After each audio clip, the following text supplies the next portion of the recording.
Hey, baby. Hello, officer.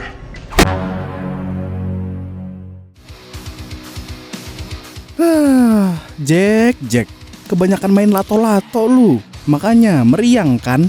Yaudah, saya aja yang bawain. Halo Sobat Nobar, selamat datang di Nobar. Kembali lagi bersama saya Tobi yang akan menceritakan film berjudul Vendetta yang dirilis pada tahun 2015. Bercerita tentang seorang mantan polisi ternama yang harus menerima keadaan bahwa istrinya yang sedang mengandung dibunuh dengan kejam di depan matanya. Ia pun memutuskan untuk membalaskan kematian istrinya dengan cara yang sangat ekstrim. So, tanpa berlama-lama lagi, siapkan mata, telinga, dan anu-anuan kalian semua. Mari kita nobar dan inilah Vendetta.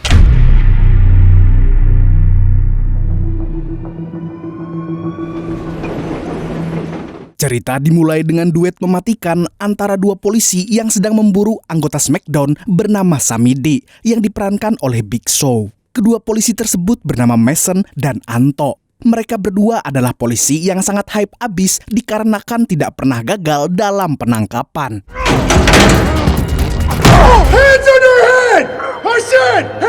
Karena ini bagian pembuka film, tanpa butuh waktu lama, mereka bisa dengan mudah menangkap kakak beradik Sami D.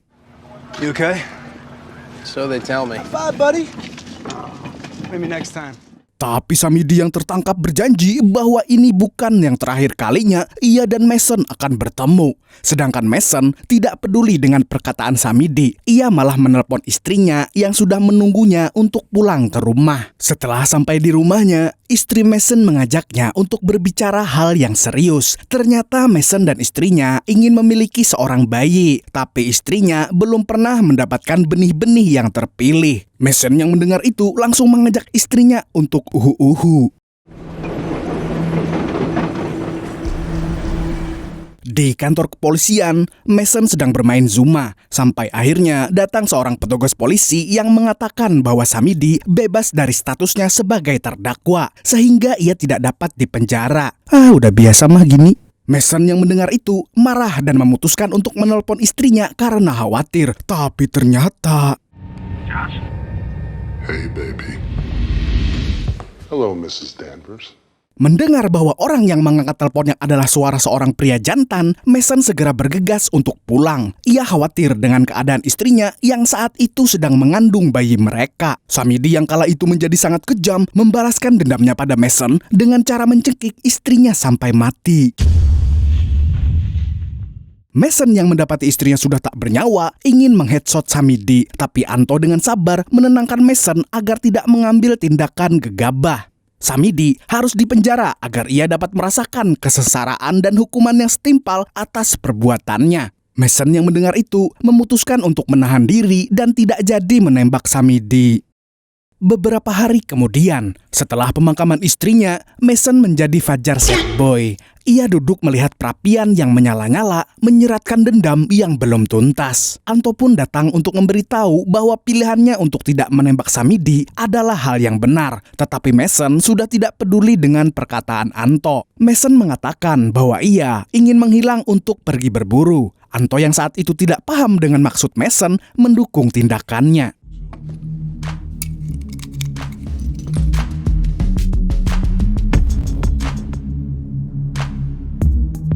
Berburu yang dimaksud Mason ternyata adalah memburu para buronan. Mason pun sampai ke markas adik Sami D. Ia mengabarkan pada Anto untuk segera datang ke lokasi yang dia share. Adik Sami D yang saat itu sedang chill bersama kedua temannya terkaget-kaget melihat kedatangan Mason dan tanpa basa-basi.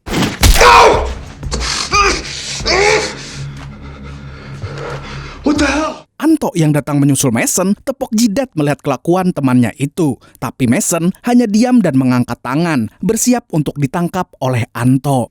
Beberapa waktu kemudian, Mason ditangkap dan dijebloskan ke penjara bernama Stonewall, penjara yang sama dengan Sami D. Para polisi yang bekerja di penjara heran dengan kelakuan Mason yang terasa sangat disengaja. Ternyata dari awal tujuan Mason adalah untuk memberi pelajaran pada musuh bebuyutannya. Sedangkan para napi yang ada di dalam penjara terlihat sangat senang dikarenakan mereka bisa membalaskan dendamnya pada salah satu polisi yang terkenal sangat hebat. Mason pun dipanggil oleh kepala penjara Stonewall. Ia bernama Pengkor. Pengkor mengucapkan selamat datang pada Mason. Pengkor juga mengatakan bahwa Mason adalah orang yang difavoritkan para napi di penjaranya.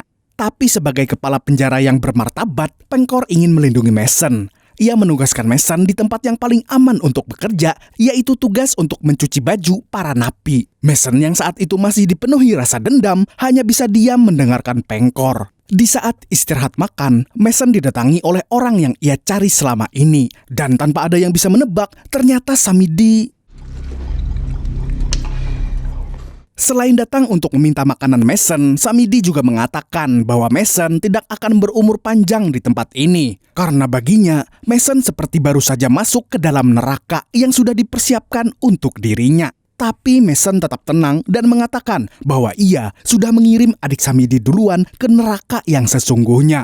Samidi yang mendengar itu menjadi geram dan memutuskan untuk pergi. Beberapa waktu kemudian, Mason dan napi-napi lain sedang mengerjakan tugasnya di pencucian baju para penghuni penjara. Tapi tiba-tiba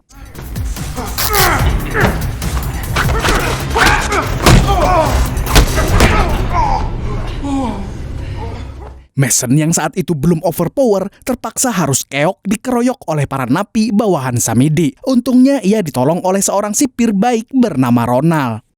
Beberapa hari kemudian, Mason tersadar di rumah sakit penjara. Di sana sudah ada Anto yang menjenguknya. Anto yang sekarang kesepian karena menjadi polisi tanpa partnernya itu mengatakan bahwa semua tindakan Mason di penjara ini tidak akan bisa mengembalikan istri dan bayinya. Mason yang masih dipenuhi rasa dendam tidak membalas perkataan temannya. Ia masih terobsesi untuk membunuh Samidi. Waktu penyembuhan Mason sudah berlalu. Mason sekarang sudah kembali bugar dan siap membalaskan dendamnya lagi. Ia tidak sengaja bertemu dengan Ronald yang saat itu mendapatkan giliran jaga. Ternyata Ronald adalah mantan polisi lapangan yang dulu pernah satu tim dengan Mason. Karena mereka berdua teman lama, Ronald memberitahu bahwa Mason belum memfallback Instagramnya yang sudah lama mengikuti Instagram Mason. Ia juga mengatakan penjara Stonewall tidak seperti yang Mason pikirkan. Penjara ini sebenarnya dikuasai oleh Samidi. Mason yang memasukkan Samidi ke penjara ternyata adalah langkah yang diinginkan oleh Samidi karena penjara terasa seperti rumah kedua baginya. Ronald juga memberi peringatan pada Mason bahwa Samidi hanyalah suruhan dari orang yang lebih berbahaya. Mason yang mendapatkan informasi itu berterima kasih pada Ronald, tapi belum fallback Instagramnya. Saat ingin kembali ke dalam selnya, Mason berpapasan dengan Pengkor yang menyapanya. Pengkor mengatakan bahwa Mason harus lebih banyak istirahat karena luka-lukanya terlihat masih sangat parah. Tapi Mason seketika mengerti bahwa dalang dari semua hal kotor yang terjadi di penjara adalah ulah dari Pengkor. Keesokan harinya, Mason membuat janji bertemu dengan Anto. Mason mengatakan semua yang ia tahu mengenai penjara Stonewall pada Anto. Anto yang mendengar informasi itu pun mengetahui bahwa ia harus menyelidiki penjara ini. Tapi ternyata Victor could not have free reign. tanpa sepengetahuan mereka, pembicaraan mereka direkam dan diberikan kepada Pengkor yang saat itu hanya bisa tersenyum melihat nama Anto.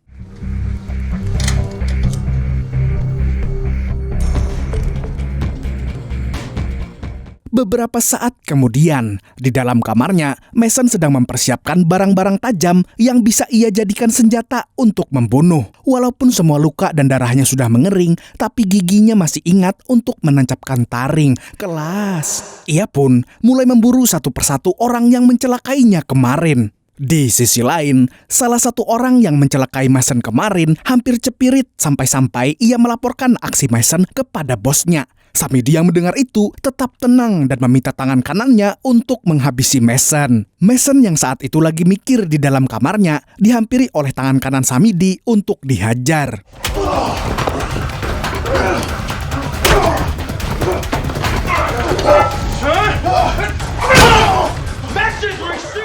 Karena hal tersebut, Mason langsung diamankan oleh sipir terdekat. Ia kemudian diadili oleh Pengkor yang saat itu sudah stres dengan tingkah Mason yang semena-mena di dalam penjaranya. Tapi Mason dengan tenang mengatakan bahwa Pengkor hanya pura-pura.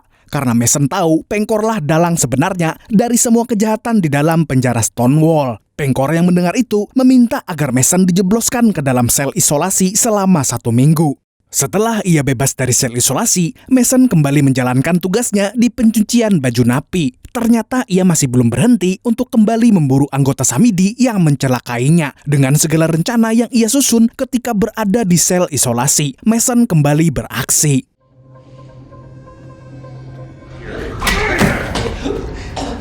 Mendengar semua bawahannya dihabisi satu persatu, Samidi tidak tinggal diam. Ia memutuskan untuk bertemu dengan Pengkor. Ia meminta bantuan Pengkor untuk mendukungnya agar bisa menghabisi Mason. Tapi Pengkor tidak segegabah Samidi. Ia berdalih bahwa ia bisa membantu Samidi tapi tidak secara langsung. Pengkor kemudian memberikan informasi partner Mason yang bisa mereka jebak bersama. Beberapa waktu kemudian, Anto yang sedang mendengarkan musik fangkot lewat radio mobilnya ditelepon oleh oknum kepolisian yang ingin menjebaknya. Mereka mengatakan bahwa Mason sedang membutuhkan Anto. Tanpa pikir panjang, Anto pun bergegas menuju ke Stonewall. Dan seperti yang sudah kita duga, Anto berhasil masuk ke lubang buaya.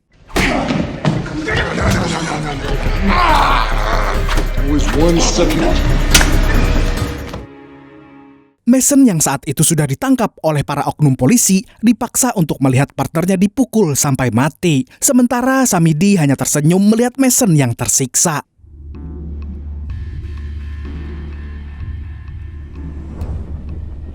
Beberapa hari setelah kematian Anto, Mason masih belum pulih dari kesedihan yang dia rasakan setelah kehilangan partnernya. Tapi sudah tidak ada waktu untuk mundur dari keinginan balas dendamnya. Mason ternyata menemui Pengkor.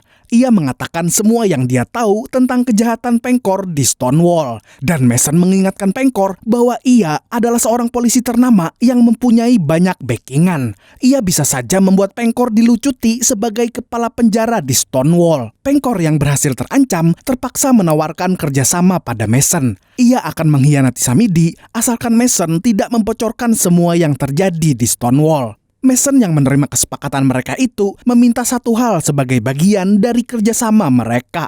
Singkat cerita, malam pun tiba. Salah satu bawahan terpercaya Samidi dipanggil oleh oknum karena suatu alasan yang kurang jelas. Ia kemudian diminta untuk duduk di bangku dan disuntikan obat kram dengan dosis yang berlebihan. Dari belakangnya datang Mason yang membawa sebuah pisau dan...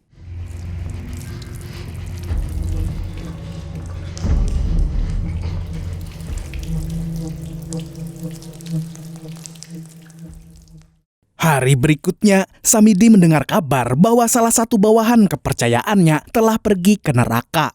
Samidi tidak tinggal diam dan langsung pergi ke tempat Pengkor.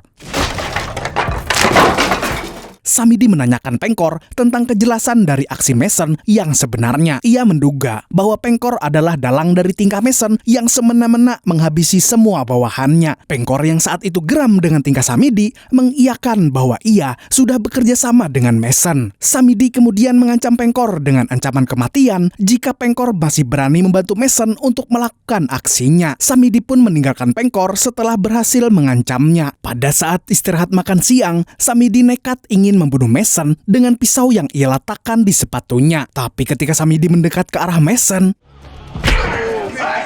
agak plot twist dan cerdik memang kelakuan si Mason ini. Tetapi karena hal itu, Samidi mengurungkan niatnya untuk membunuh Mason saat itu. Beberapa saat kemudian, karena ulah cerdiknya, Mason kembali dimasukkan ke dalam sel isolasi. Tanpa diduga-duga, Ronald kembali datang untuk mengingatkan pada Mason agar jangan lupa memfollow Instagramnya. Mason yang mendengar permintaan Ronald itu hanya terdiam. Ronald lalu mengatakan bahwa tindakan Mason sejauh ini sudah lewat dari kata nekat. Ia kemudian memberikan Mason dukungan lewat pisau lipat yang ia berikan pada Mason. Mason lalu menanyakan pada Ronald sebenarnya ia ada di pihak siapa. Ronald hanya meninggalkan senyum dan pergi. Setelah Mason keluar dari sel isolasi, ia kembali melanjutkan misi untuk membantai semua bawahan Samidi. Kali ini adalah orang kepercayaan Samidi yang terakhir. Ia mengajaknya duel 1 lawan 1 sampai akhirnya,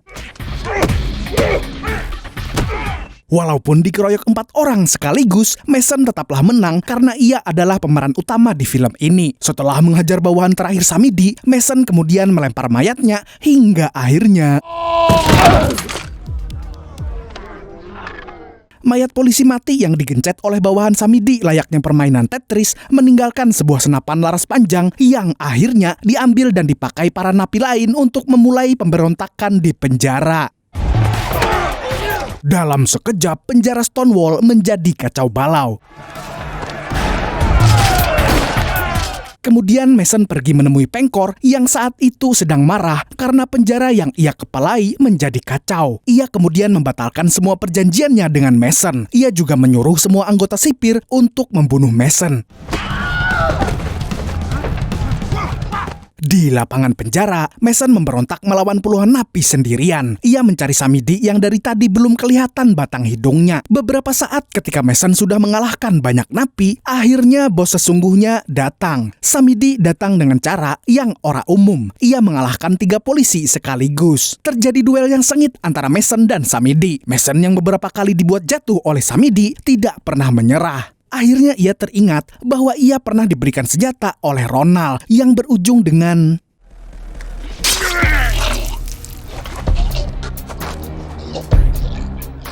tanpa diduga, ternyata Pengkor sudah ada di belakang Mason. Ia sudah bersiap untuk menembak Mason dari belakang. Tapi untungnya, Ronald datang menyelamatkan Mason dan menangkap Pengkor agar tidak menembak Mason. Mason yang melihat itu kemudian sadar bahwa Ronald ternyata dari awal sudah berada di pihaknya. Film pun ditutup dengan senyuman psikopat Mason yang berjanji akan memfallback Instagram Ronald ketika ia keluar dari penjara.